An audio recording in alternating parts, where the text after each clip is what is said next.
பெற்ற பிள்ளைகள் வாங்கி தரும் பேரும் புகழும் போன்றதொரு சிறந்த மகிழ்வான காரியம் பெற்றெடுத்தவர்களுக்கு பிறவி பலனை அடைந்தது போன்று இருக்கும்.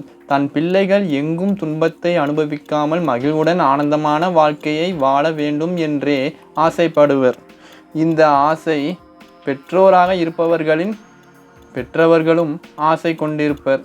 அவர்களை பெற்றவர்களும் ஆசைப்பட்டிருப்பர். ஆக சுழற்சியானது இருந்து கொண்டேதான் இருக்கப் போகிறது. இதில் மாற்று கருத்து ஏதும் இல்லை. எனவே ஒரு சிறந்த மகனாகவும் மகளாகவும் தன் பெற்றவர்கள் முன்பு வாழ்ந்து காட்டுவது ஒவ்வொரு மானுட பிறவிகளுக்கும் தலையாய கடமையாக கருதப்படுகிறது.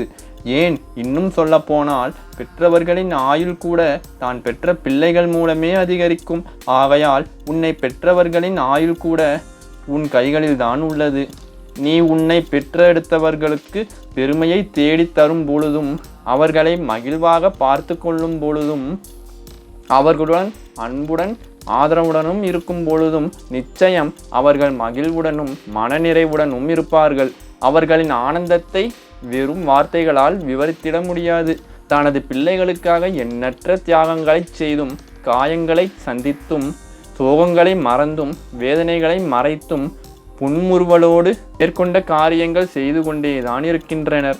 ஏனெனில் பெற்றோர்களை பார்த்து பிள்ளைகள் வளர்வார்கள். அவர்களின் எதிர்காலத்தை சீர்படுத்தி கொண்டு செல்லும் பொறுப்பு நிச்சயம் பெற்றவர்களின் கைகளில் தான் உள்ளது. அவர்களை கலங்க வைத்து வாழும் வாழ்க்கை நிச்சயம் ஒரு பாடத்தை புகட்டும். உன்னை பெற்றெடுத்தவர்களுக்கு ஏற்படும் துன்பத்தை நிச்சயம் உன்னால் தாங்க முடியாது. அதை சரி செய்வதற்கு அவர்களின் பிள்ளையாகிய நீ நிச்சயம் துடிப்பாய். ஏன் என்றால் உனது உதிரத்தில் இந்த பாச உணர்வானது ஊறியிருக்கும். யார் தடுத்தாலும் இந்த உணர்வானது நீங்காது. அதேபோல் பிள்ளைகள் வளர வளர அவர்கள் சாயல் தனது சாயல் போன்றே வருவதைக் கண்ட பெற்றோர் பூரிப்படைந்து உச்சி குளிர்வர். பிள்ளைகளுக்கு துரோகம் நினைக்காத ஒரே ஜீவன் தாய் தந்தையாகிய பெற்றவர்கள் மட்டும்தான். பிள்ளைகளுக்கு ஒன்றென்றால் பெற்றவர்கள் துடிதுடித்து விடுவர். பெற்றவர்களின் மனதை புரிந்து நடக்கும் பிள்ளைகள் நிச்சயம் தனது வாழ்வில் அனைவரையும் புரிந்து குணமாய் செயல்படுவர்.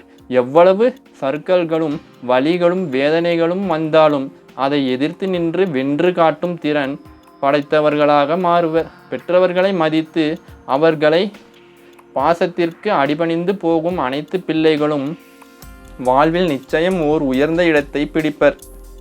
தான் யார் என்று இந்த உலகிற்கு காட்டியதே பெற்றோர்கள்தான்.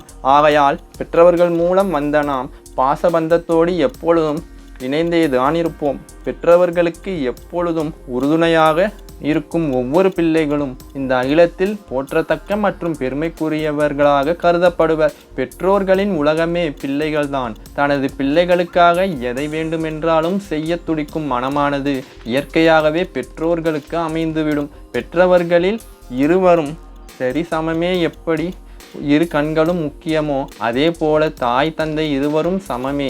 கண்கள் எப்படி இந்த அழகான பிரபஞ்சத்தையும் பூமியையும் காட்டுகின்றதோ அதே போன்று பெற்றோர்கள் ஆகிய தாய் தந்தை பிள்ளைகளை இந்த அகிலத்திற்கு அறிமுகம் செய்கின்றனர்.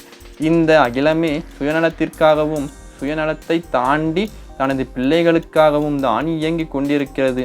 இயற்கையை ஒட்டி வாழும் மானுட பிறவிகள் அனைவருக்கும் இந்த உண்மையானது புரியும்.